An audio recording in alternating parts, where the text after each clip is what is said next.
ओम शांति।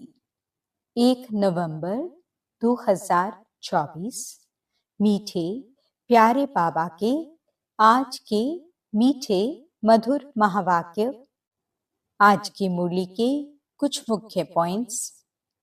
आज बाबा हमें समझाते कि हम बच्चों को इस समय स्वयं को संगम युगी समझ पुराने संबंधों को देखते हुए भी नहीं देखना है।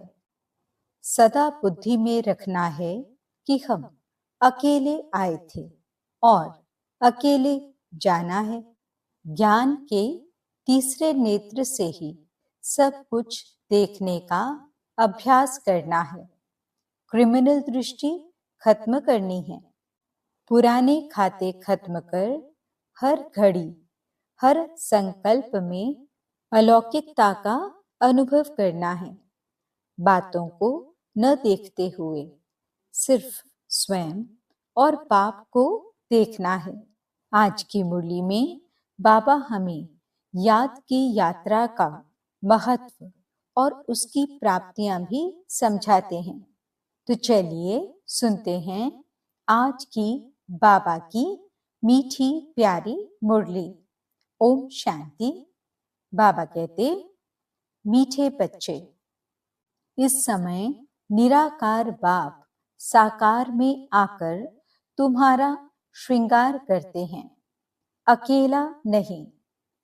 प्रश्न, तुम बच्चे याद की यात्रा में क्यों बैठते हो?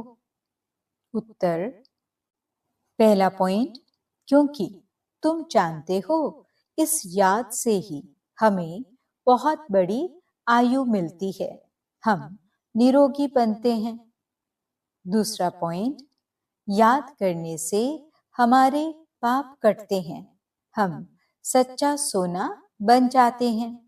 आत्मा से रजो तमो की खाद निकल जाती है, वह कंचन बन जाती है।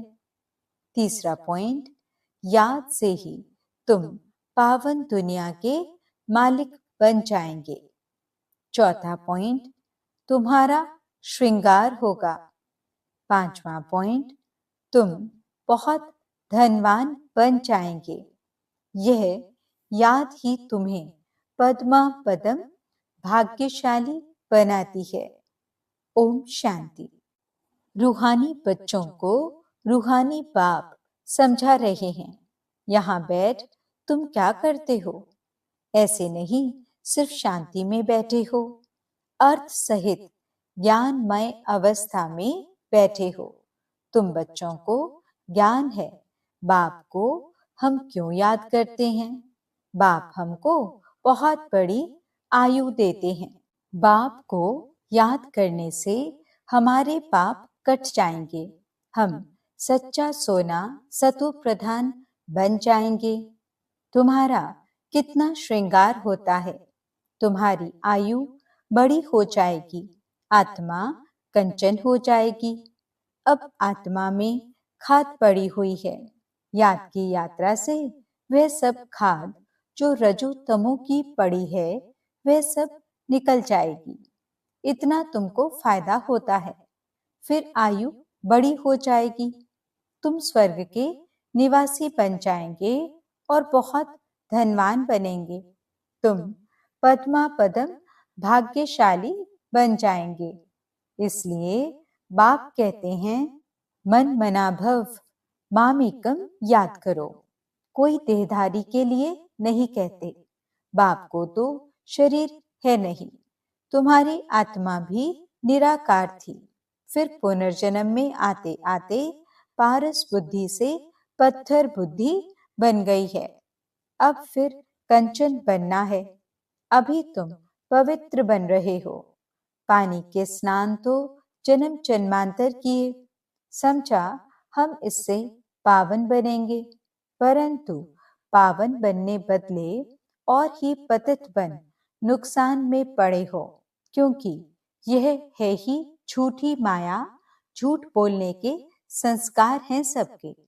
बाप कहते हैं, मैं तुमको पावन बना कर जाता हूं, फिर तुमको पतित कौन बनाता? अभी तुम फील करते हो ना, कितना गंगा स्नान करते आए परंतु पावन तो बने नहीं। पावन बनकर तो पावन दुनिया में जाना पड़े। शांति धाम और सुख धाम है पावन धाम। यह तो है ही रावण की दुनिया। इसको दुख धाम कहा जाता है। यह तो सहज समझने की बात है ना। इसमें कोई मुश्किलात ही नहीं। न किसको सुनाने में मुश्किलात है। जब कोई मिले तो सिर्फ यह बोलो, अपने को आत्मा समझ, बेखद के बाप को याद करो। आत्माओं का बाप है परम पिता, परम आत्मा शिव। हर एक के शरीर का तो अलग अलग बाप होता है, आत्माओं का तो एक ही बाप है। कितना अच्छी रीति समझाते हैं और हिंदी में ही समझाते हैं। हिंदी भाषा ही मुख्य है। तुम पद्मा पदम भाग्यशाली इन देवी देवताओं को कहेंगे ना। ये कितने भाग्यशाली हैं। ये किसको भी पता नहीं है कि यह स्वर्ग के मालिक कैसे बने। अभी तुमको बाप सुना रहे हैं। इस सहज योग द्वारा इस पुरुषोत्तम संगम पर ही ये बनते हैं। अभी है पुरानी दुनिया और नई दुनिया का संगम। फिर तुम नई दुनिया के मालिक बन जाएंगे। अब बाप सिर्फ कहते हैं 2 अक्षर अर्थ सहित याद करो। गीता में है मन मना भव। अक्षर तो पढ़ते हैं परंतु अर्थ बिल्कुल नहीं जानते। बाप कहते हैं मुझे याद करो, क्योंकि मैं ही पतित पावन हूं और कोई ऐसे कह न सके। बाप ही कहते हैं मुझे याद करने से तुम पावन बन पावन दुनिया में चले जाएंगे। पहले पहले तुम सतो प्रधान थे, फिर पुनर्जन्म लेते लेते तमो प्रधान बने हो। अब 84 जन्म बाद फिर तुम नई दुनिया में देवता बनते हो। रचयिता और रचना दोनों को तुम जान गए हो, तो अभी तुम आस्तिक बन गए हो। आगे जन्म जन्मांतर तुम नास्तिक थे। ये बात तो बाप सुनाते हैं और कोई जानते ही नहीं। कहाँ भी जाओ कोई भी तुमको ये बातें नहीं सुनाएंगे। अभी दोनों ही बाप तुम्हारा श्रृंगार कर रहे हैं। पहले तो बाप अकेले था, शरीर बिगड़ था, ऊपर बैठ तुम्हारा श्रृंगार कर न सके। कहते हैं ना बत 12, यानी 1 और 2 मिलकर 12 होते हैं। बाकी प्रेरणा व शक्ति आदि की बात नहीं। ऊपर से प्रेरणा द्वारा मिल न सके। निराकार जब साकार शरीर का आधार लेते हैं तब तुम्हारा श्रृंगार करते हैं, समझते भी हैं। बाबा हमको सुख धाम में ले जाते हैं। ड्रामा के प्लान अनुसार बाबा बंधायमान है। उनको ड्यूटी मिली हुई है। हर 5000 वर्ष बाद आते हैं तुम बच्चों के लिए। इस योग बल से तुम कितने कंचन बनते हो। आत्मा और काया दोनों कंचन बनती है, फिर छीछी बनते हो। अभी तुम साक्षात्कार करते हो। इस पुरुषार्थ से हम ऐसा श्रृंगारा हुआ बनेंगे। वहां क्रिमिनल आय होती नहीं, तो भी अंग सब ढके हुए होते हैं। यहाँ तो देखो छीछी बातें रावण राज्य में सीखते हैं। इन लक्ष्मी नारायण को देखो, ड्रेस आदि कितनी अच्छी है। यहाँ सब हैं देह अभिमानी। उन्हों को देह अभिमानी नहीं कहेंगे। उन्हों की नेचुरल ब्यूटी है। बाप तुमको ऐसा नेचुरल ब्यूटीफुल बनाते हैं। आजकल तो सच्चा सेवर कोई पहन भी नहीं सकता है। कोई पहने तो उनको ही लूट जाए। वहां तो ऐसी कोई बात नहीं। ऐसा बाप तुमको मिला है। इन बिगड़ तो तुम बन न सको। बहुत कहते हैं हम तो डायरेक्ट शिव बाबा से लेते हैं, परंतु वे देंगे ही कैसे। भल कोशिश करके देखो, डायरेक्ट मांगो, देखो मिलता है। ऐसे बहुत कहते हैं, हम तो शिव बाबा से वर्षा लेंगे, ब्रह्मा से पूछने की भी क्या दरकार है। शिव बाबा प्रेरणा से कुछ दे देंगे। अच्छे अच्छे पुराने बच्चे, उनको भी माया ऐसे चक पहन लेती है, यानी काट लेती है। एक को मानते हैं, परंतु एक क्या करेंगे। बाप कहते हैं, मैं एक कैसे आऊं, मुख बिगड़ बात कैसे कर सकूं। मुख का तो गायन है ना। गौमुख से अमृत लेने के लिए कितना धक्का खाते हैं, फिर श्रीनाथ द्वारे पर जाकर दर्शन करते हैं। परंतु उनका दर्शन करने से क्या होगा, उसको कहा जाता है बुत पूजा। उनमें आत्मा तो है नहीं, बाकी 5 तत्वों का पुतला बना हुआ है, तो गोया माया को याद करना हो गया। 5 तत्व प्रकृति के हैं ना, उनको याद करने से क्या होगा।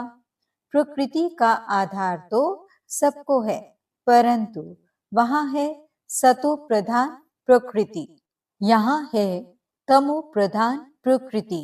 बाप को सतो प्रधान प्रकृति का आधार कभी नहीं लेना पड़ता।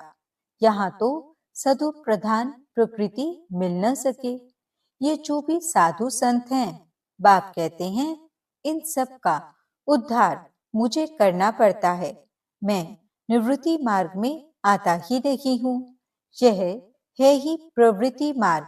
सबको कहता हूँ पवित्र बनो। वहां तो नाम रूप आदि सब बदल जाता है। तो बाप समझाते हैं, देखो यह नाटक कैसा बना हुआ है। एक के फीचर्स न मिले दूसरे से, इतने करोड़ों हैं, सबके फीचर्स अलग। कितना भी कोई कुछ करे तो भी एक के फीचर्स दूसरे से मिल न सकें।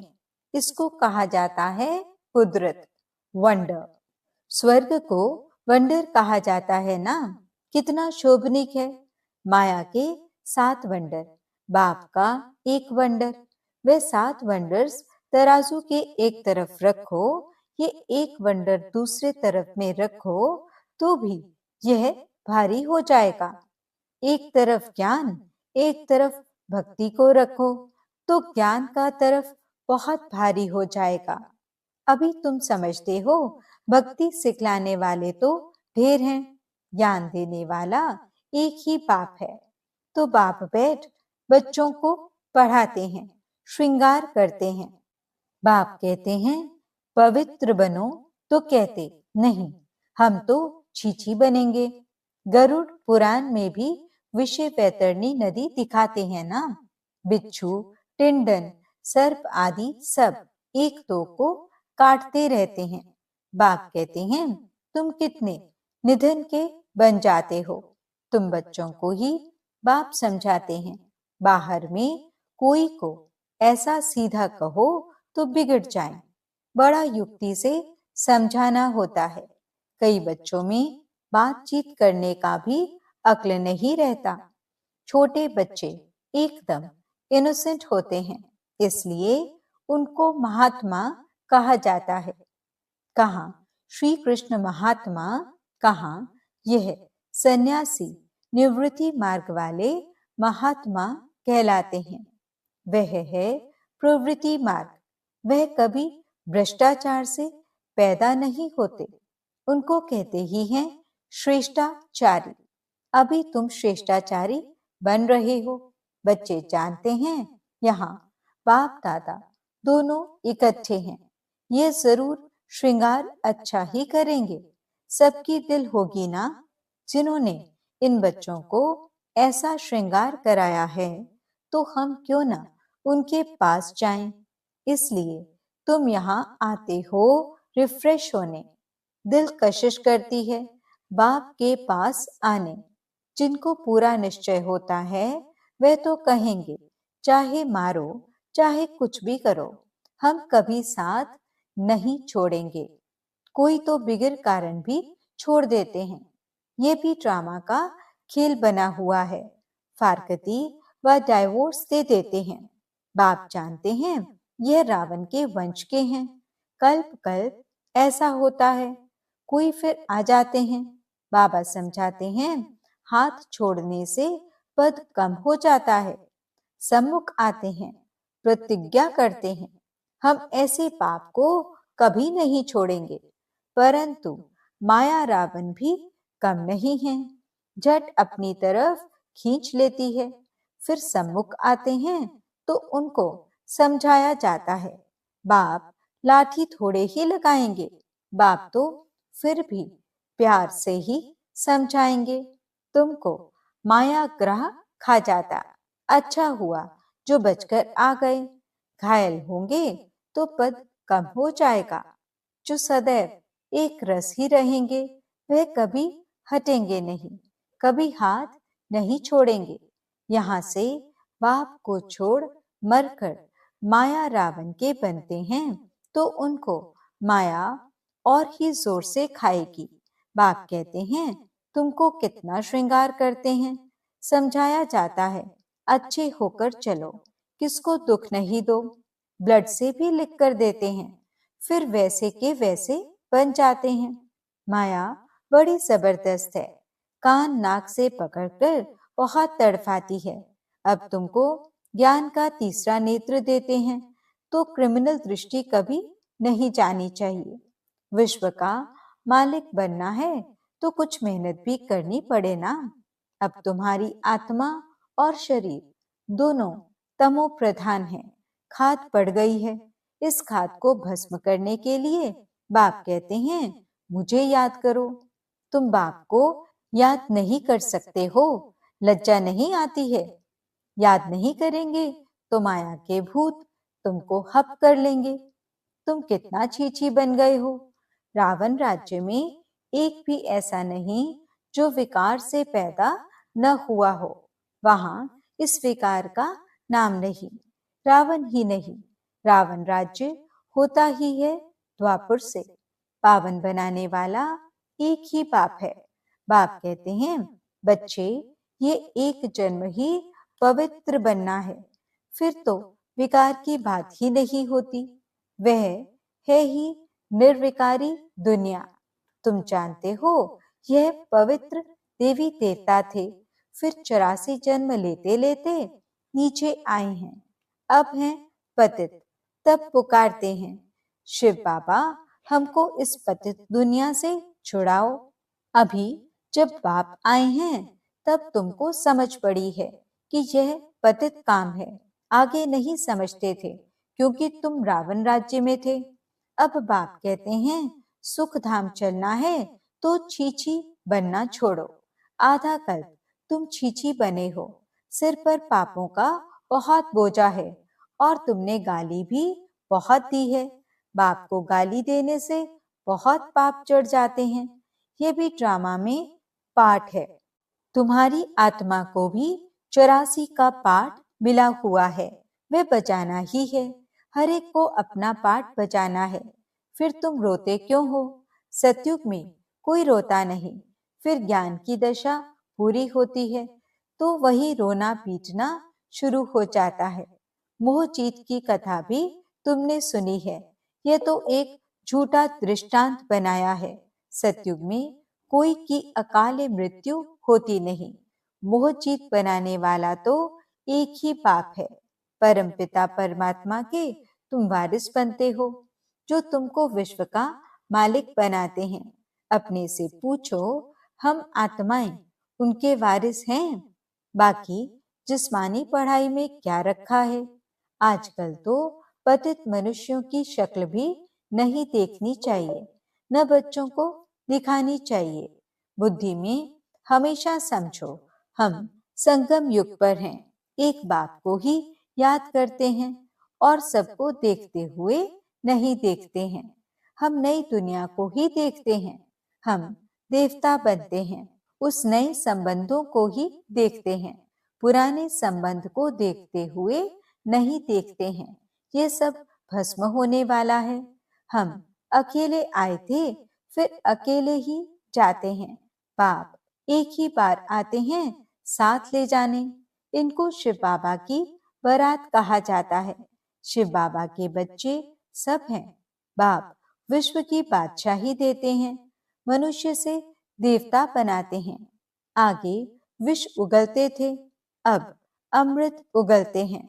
अच्छा, मीठे मीठे सिकिलते बच्चों प्रति माता पिता बाप दादा का याद प्यार और गुड मॉर्निंग। रूहानी बाप की रूहानी बच्चों को नमस्ते। हम रूहानी बच्चों की रूहानी बाप दादा को दिल व जान सिकवा प्रेम से नमस्ते नमस्ते नमस्ते जी। गुड मॉर्निंग बाबा। शुक्रिया बाबा। धारणा के लिए मुख्य सार। पहला पॉइंट, स्वयं को संगम युगी निवासी समझकर चलना है। पुराने संबंधों को देखते हुए भी नहीं देखना है। बुद्धि में रहे हम अकेले आए थे, अकेले जाना है। दूसरा पॉइंट, आत्मा और शरीर दोनों को कंचन यानी पवित्र बनाने के लिए ज्ञान के तीसरे नेत्र से देखने का अभ्यास करना है। क्रिमिनल दृष्टि खत्म करनी है। ज्ञान और योग से अपना श्रृंगार करना है। वरदान, मन मनाभव हो अलौकिक विधि से मनोरंजन मनाने वाले बाप समान भव। संगम युग पर यादगार मनाना अर्थात बाप समान बनना, यह संगम युग के सुहेज हैं। खूब मनाओ, लेकिन बाप से मिलन मनाते हुए मनाओ। सिर्फ मनोरंजन के रूप में नहीं, लेकिन मन मनाभव हो मनोरंजन मनाओ। अलौकिक विधि से अलौकिकता का मनोरंजन अविनाशी हो जाता है। संगम युगी दीपमाला की विधि। पुराना खाता खत्म करना। हर संकल्प, हर घड़ी नया अर्थात अलौकिक हो। पुराने संकल्प, संस्कार, स्वभाव, चाल चलन, यह रावण का कर्ज है। इसे एक दृढ़ संकल्प से समाप्त करो। स्लोगन, बातों को देखने के बजाय स्वयं को और बाप को देखो। ओम शांति। आज के अव्यक्त इशारे। किसी भी क्षेत्र में सफलता मूर्त बनने के लिए सहनशीलता का गुण धारण करो। जैसे कोई धैर्यता वाला मनुष्य सोच समझकर कार्य करता है तो उसे सफलता अवश्य प्राप्त होती है।